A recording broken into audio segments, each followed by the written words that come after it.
Hello, welcome to This Old Geek. I'm Mike Esker, and in this video I am making a simple sock puppet. As you can see, I am drawing the pattern around my arm, making sure that it's big enough, and cleaning it up a little bit, and that looks like it should be big enough. I just get that all cut out, and then I am ready to trace it onto my fur. And as you can see, I extended it a little bit. Now you want to make sure that the fur is going downwards, not up, when you do this. And I am cutting it with this utility knife with a razor blade. You do not want to use the scissors, otherwise you're going to lose all that fur around the edges. Now I'm pinning the two halves that I cut out of the fur together. Do that before I start sewing. And now I'm getting it all stitched up, leaving the bottom open and the mouth, and turning it right side out just to show you what it looks like. Now I need to make mouth plates. So I'm going to draw a pattern, and I measured the center of the paper, and now I'm measuring how long I want each half of the mouth and how wide I want it. And then I'm just going to draw it out onto the paper, and that's going to be my pattern. I do that for the bottom and the top because they may be slightly different.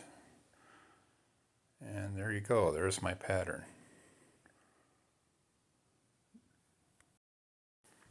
I get this all cut out. I folded it like that so I get everything even. And tracing it onto some black felt. This is going to be the material part of the mouth. And there, getting it traced out better so I can see it. And there we go. Now I just sew this. First I pin it, and then I sew it to the inside of the mouth.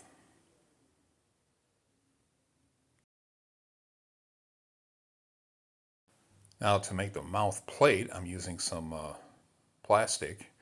This is kind of a hard plastic, not very flexible. I do highly recommend you use a more flexible plastic or rubber. If you can find something made out of rubber that's flexible. Now I'm spraying it with spray adhesive. Then I'm going to just press it onto the inside of the mouth there. And those are going to be my mouth plates.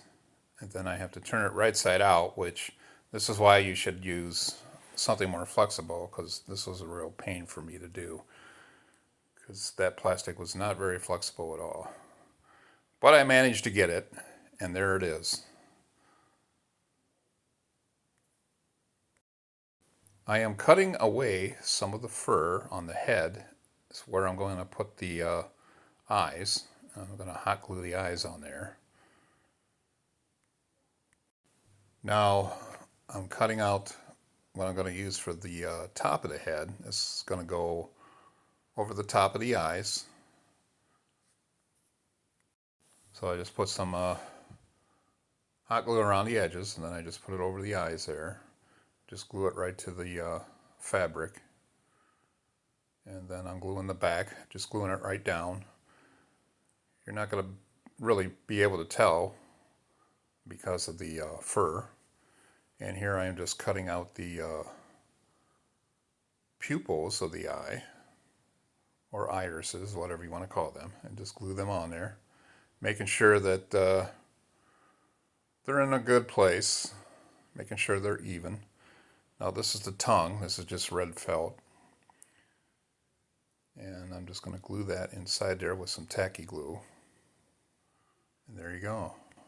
I decided to make some horns, and this is a pattern I made, and I'm drawing it on some 1-inch foam. It's the kind of foam you use for like a seat cushion. I just get it cut out, and then I trace the same pattern onto some fabric, making it just a little bit bigger, not too much. I mean, this fabric is pretty stretchy, so it should be all right. So I get that all cut out, and put the pieces together, pin them, and sew them. I'm just using a whip stitch, just a simple whip stitch all the way around. I always do my stitching by hand. Now here I'm turning it right side out onto the foam, and it fits right in there. Use a pencil to kind of push it up there a little bit, and I just sew the bottom shut. Deciding how I'm going to put these on the head, I'm using hot glue, so I hot glued them onto the head there, and they're still a little too far apart. I'm going to sew them together. This is the nose that I'm making with some lime green felt, and I'm just folding it in and then pinning it, and then I'm going to cut that out and sew it together like so, and then I'm just going to glue it right to the nose. I did cut away some of the fur on the tip of the nose there. Now I'm sewing the horns a little bit closer together so they look right. And there we go. And here is my finished dragon sock puppet, and I'm calling her Dragawn. If you like this video, give it a thumbs up, subscribe to my channel, leave a comment, and have a great day.